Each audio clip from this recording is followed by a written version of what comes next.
Let's go. I don't think anyone is going to be surprised to learn that Final Fantasy VII Rebirth feels incredibly similar to Final Fantasy VII Remake. This second game in the reimagined trilogy is like an extension that flows out of its predecessor rather than another radical rethink. But Rebirth is layered with several new ideas that, at least across the duration of a recent 3-hour playable demonstration, suggests Cloud and Co's upcoming journey will feel like a genuine sequel rather than a full-priced expansion.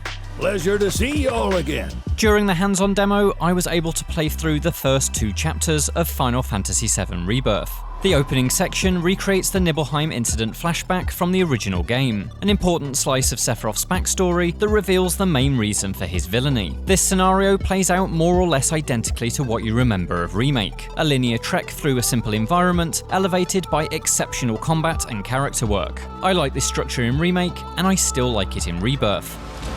Take it from here.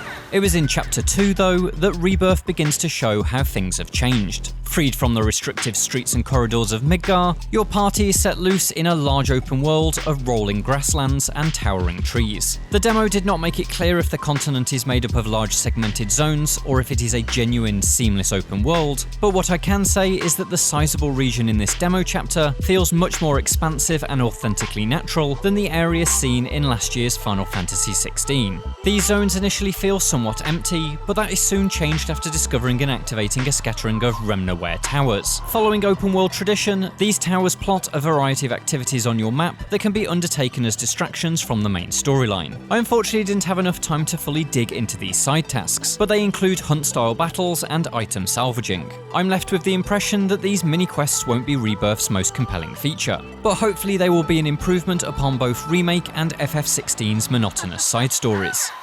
At the very least, the side content does promise worthwhile rewards. For instance, scanning and defeating monsters in the world will upgrade the returning combat simulator, which in turn will unlock new summon materia, the magical orbs that manifest godlike allies in battle. I have recreated Titan, the mythical colossus of the grasslands, in virtual space. I encourage you to pit your skills against this summoned entity so that I might complete its materia. The grasslands area that extends around and beyond the small town of Kalm is not structured identically to the world of the original Final Fantasy VII, but it nonetheless feels authentic to that game. Lush forests harbour the Chocobo Farm, which is once again managed by Bill, Billy and Chloe.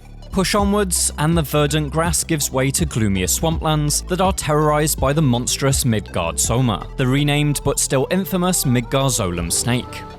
This swamp is home to the deadly Midgard Sormer. Beware. As in Remake, all of this covers a significantly larger and more detailed area than the same region of the original game, turning what were once minutes of play into hours. Simply getting around these zones feels more freeing and smooth thanks to the improved movement that allows Cloud to easily hop up over small and mid-sized obstacles, and a basic climbing mechanic that sees him clamber from one yellow handhold to another. It's not exactly Uncharted, but this added element of outdoorsiness provides an enjoyable sense of adventure. Add in the expected chocobos for fast feathered trips, and you've got a strong basis for wider exploration. Yeah! Come on, y'all. Let's go bag us a chocobo.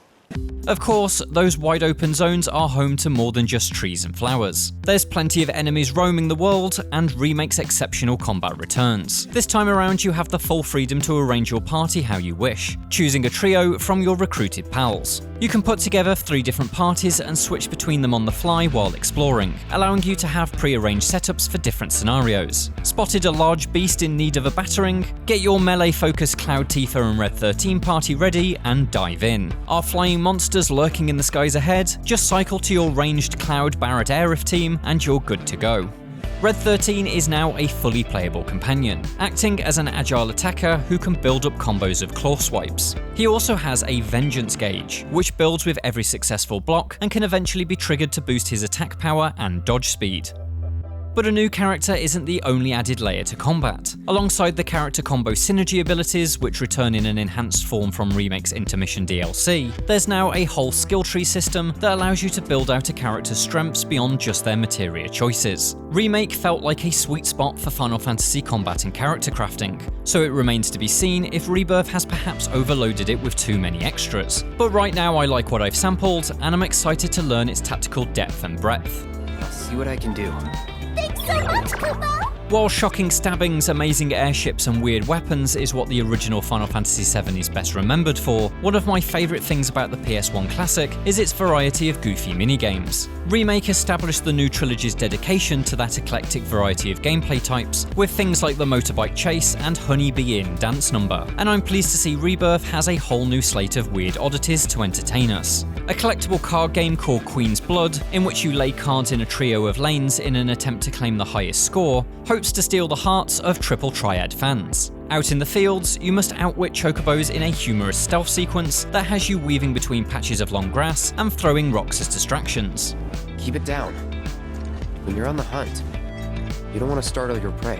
And once you've snuck up on and caught a chocobo, you can of course indulge in a bit of chocobo time trial racing.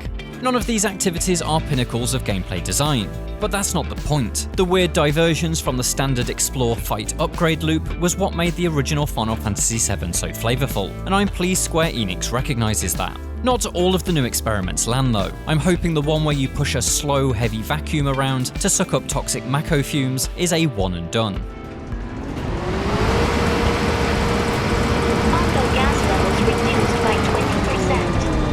Gas levels reduced by 70%.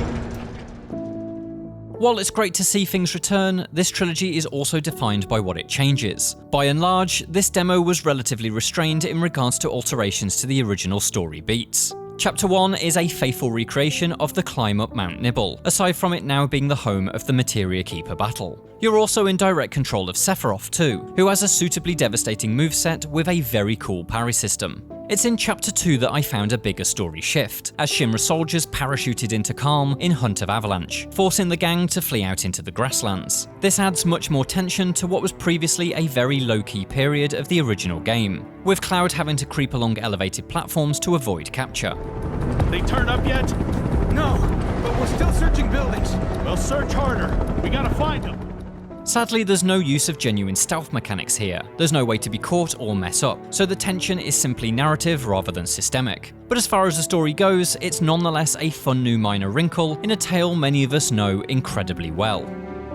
With this substantial hands-on, Square continues to show the confidence it established in the first game of the Final Fantasy VII Remake project. Its most notable addition for Rebirth, the open world, is a welcome extra, but the full quality of its activities remains to be seen. Regardless of their success though, I feel that once again the combat, characters, and overall story will be the main uncontestable hook, and there's no signs of them having diminished. And so Rebirth promises to continue in style this worthwhile reinvention of one of history's landmark RPGs.